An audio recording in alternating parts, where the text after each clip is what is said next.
Welcome to this DelftStack tutorial video. In today's video, I'm going to show you how to use Gantt View in ClickUp to plan, organize, and visualize your project timeline step by step.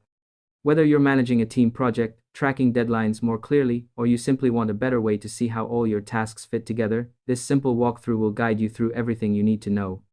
First, open ClickUp and go to your project list or workspace where your tasks are located.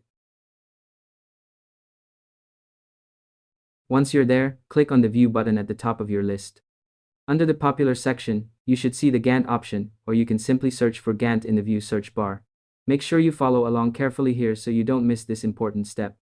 Next, click on Gantt, and ClickUp will open a brand new Gantt view for your project. You can name your Gantt view something useful, like your workflow or project timeline. From here, you'll notice several layout options that let you customize your view.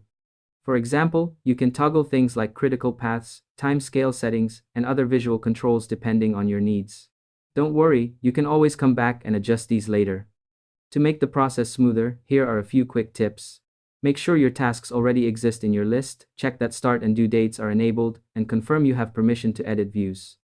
Doing this beforehand saves time and helps avoid confusion later on. Once that's done, you can start bringing tasks into your Gantt view. Click on the task drop-down to see all available tasks, or add a new one by clicking the plus icon. Give your task a name, create it, and then schedule it directly on the timeline by clicking or dragging.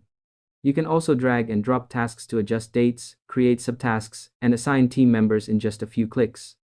And that's all there is to it. By following these simple steps, you'll be able to use Gantt View in ClickUp easily and efficiently. Thanks for watching this DelftStack tutorial video, and I hope you found it helpful. If this helped you out, feel free to share it with others who might be facing the same issue. Why not make someone's day easier?